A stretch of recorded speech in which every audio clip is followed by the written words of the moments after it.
And now on to matters power. Due to the high cost of living, high prices of fuel, mostly petroleum, and the government restrictions of cutting down of trees that has led to poor economy, 80% of Kenyans have embraced the green energy. Use of solar energy and biodegradable fuel as an alternative source of energy has helped in upgrading conservation of environment, thus creating job opportunities countrywide. The U-Band factory in Ruiru, which occupies a 50 square meter space, has now been able to manufacture over 30,000 modern and fuel-saving jikos in a day, with a market target of local and regional outreach.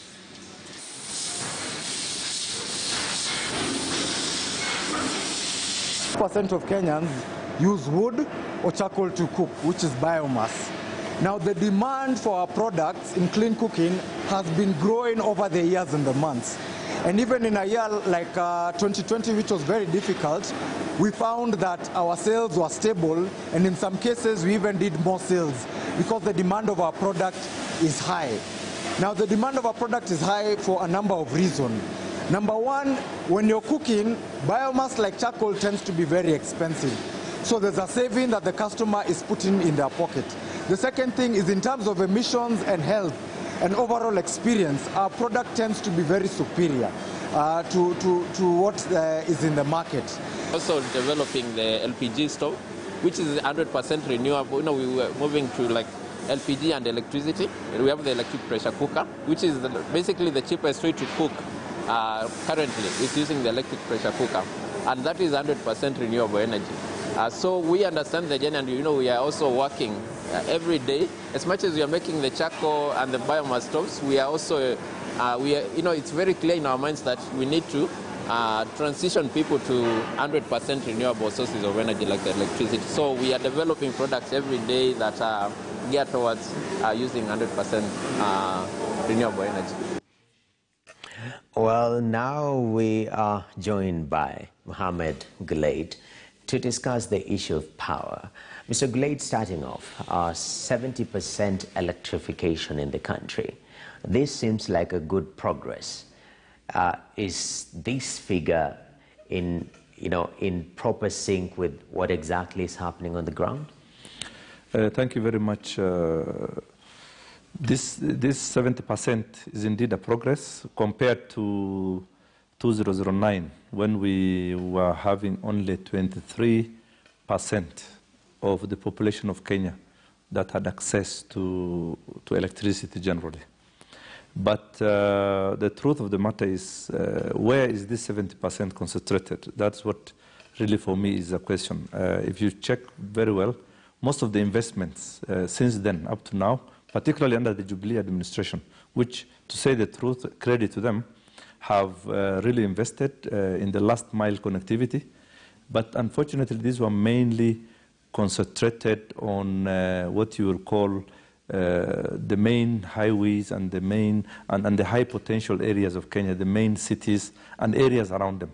The Asal region, the region to the north of this country, which traditionally was marginalized, were once again left out of this. So what really happens in those counties, for example, in the northern part of Kenya, is that close to 80% of the people there do not access, in any case, the national grid. And sporadically here and there you will find off-grid or mini-grid, installations through diesel engine. Okay. So many of these people are actually dependent on, for example, the use of solar energy and renewable energy. Yes, so there's that disconnect. As much as we've made progress, there are areas that are a little bit alienated. I want to bring in Mr. Benjamin Ochele, who is manager David and Chartliff. Mr. Gulade has mentioned that there are alternatives if you can't connect to the national grid. One of the biggest alternatives is solar. From your observation in the industry, how has been the uptake of solar so far? Well, let me just rephrase that question due to some technicalities. The issue of solar is one of the alternatives that we are having if you're not connected to the national grid. How has been the uptake of solar in Kenya thus far? Thanks, Noah. I believe you can hear me well.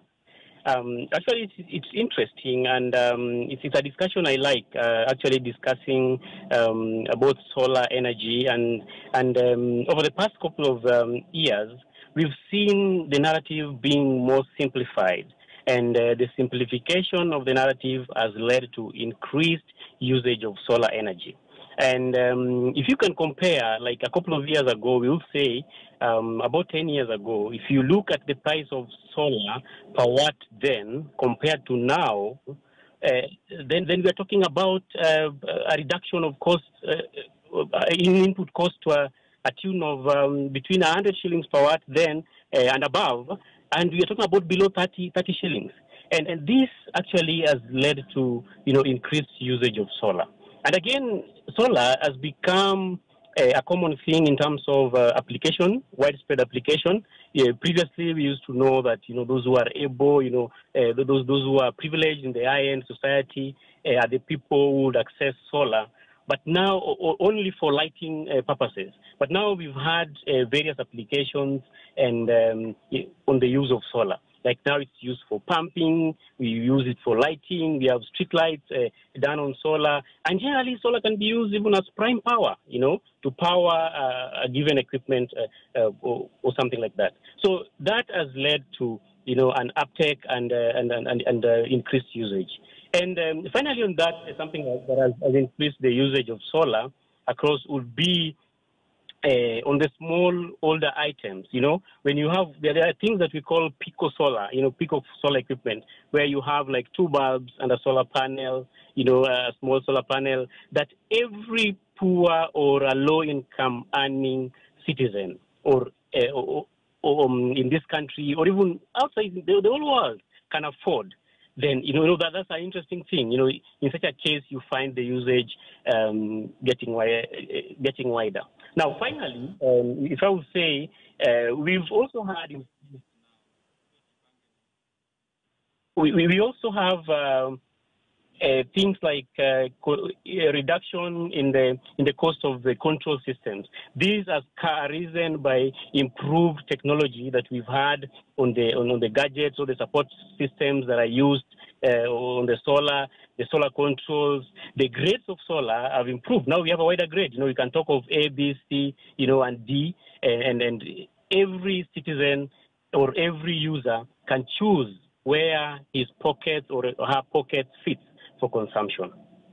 So that's okay. That's Noah. All right. So we're going to talk matters cost later on, but I want to bring in Mr. Gilade, the issue of regulation, because it's very central. If we are to achieve, 100% connectivity on grid and off grid, we saw a proposed regulation to add solar that it wasn't taken so lightly from EPRA. How did you take this? Was it trying to stop the proliferation and the growth of the solar energy sector, or what exactly? I suspect the action by EPRA has more to do with protecting the Kenya Power and Lighting Company, which is the monopoly of the state corporation, which has a monopoly of a supply of electricity. Because if you have observed in the last 1 year or so, there has been a huge shift, people moving away from dependence on KPLC for several reasons. One, pricing, which became exorbitant. Two, in some cases, unreliability. So many of the companies and industries who could manage, acquire this form of technology, moved away from depending on KPLC. And the regulations that you saw, which is quite draconian, I think, is in a way to discourage that movement from, the monopoly.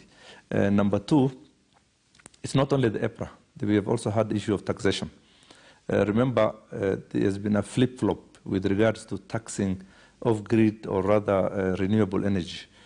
For example, before 2013, these ones, all of them were zero-rated. There was no taxation on any of this renewable energy, including appliances or any other gadget that can be used. But then, in between, there has been changes several times. Taxation was again imposed through VAT.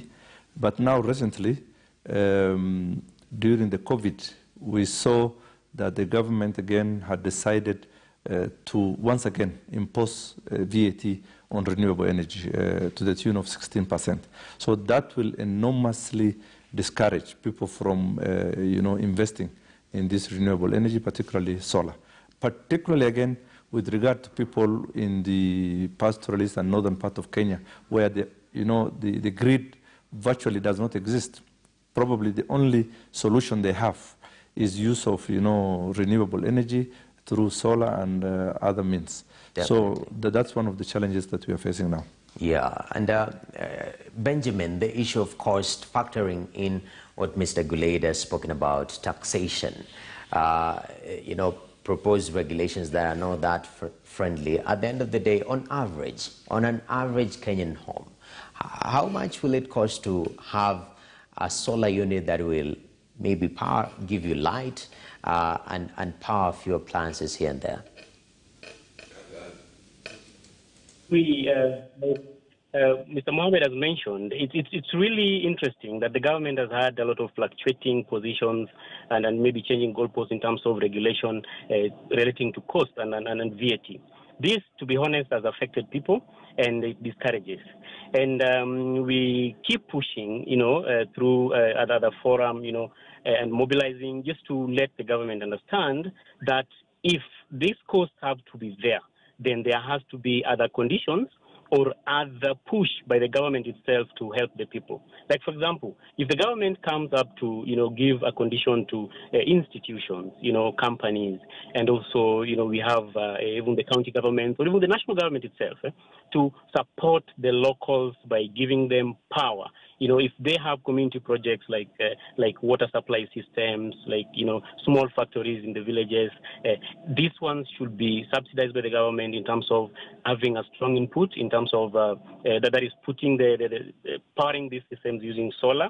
And in a way, this will generally reduce the cost of living even for the people.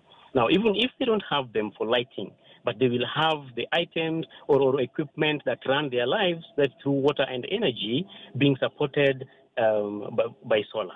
And by that, I think this will work for us.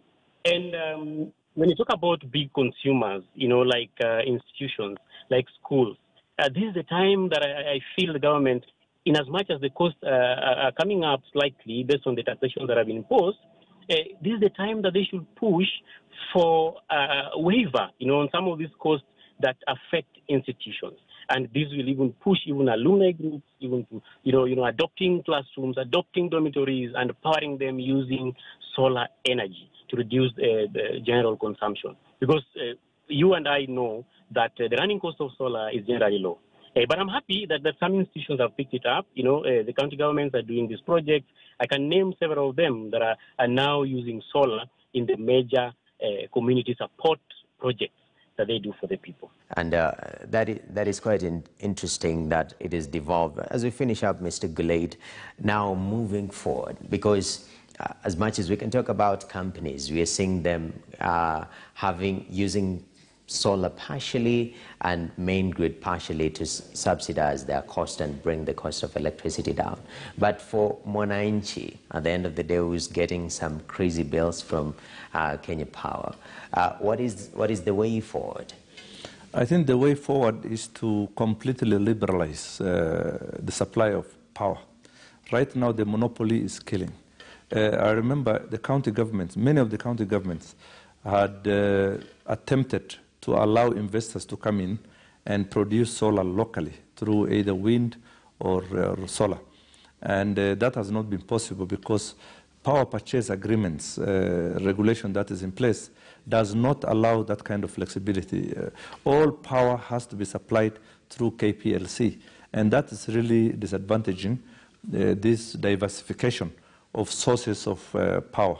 Therefore, the way forward will be, first of all, one, to remove taxes altogether. I mean, there should be no taxes, I think, on renewable energy, because Kenya is a signatory to several international protocols, which is advocating for greener and renewable energy.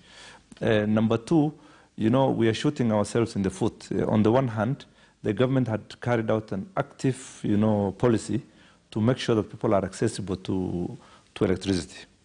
Oh, but unfortunately, on the other hand, then we can see them tax. So in between, what you see is that really the cost of acquiring solar appliances has really gone up almost by 50% in some cases. Definitely liberalize energy and power supply in Kenya. And I think that is the greatest takeaway. If that could be done, it will become more competitive. And we'll see even those prices and options for Mwananchi increase in terms of getting power. But at this particular moment, we'll have to take a short break right here on Business Today. Stay tuned. We still have more on the second half, especially on matters aviation sector and cargo, to be specific, what is happening in that field. Right now, we take a break.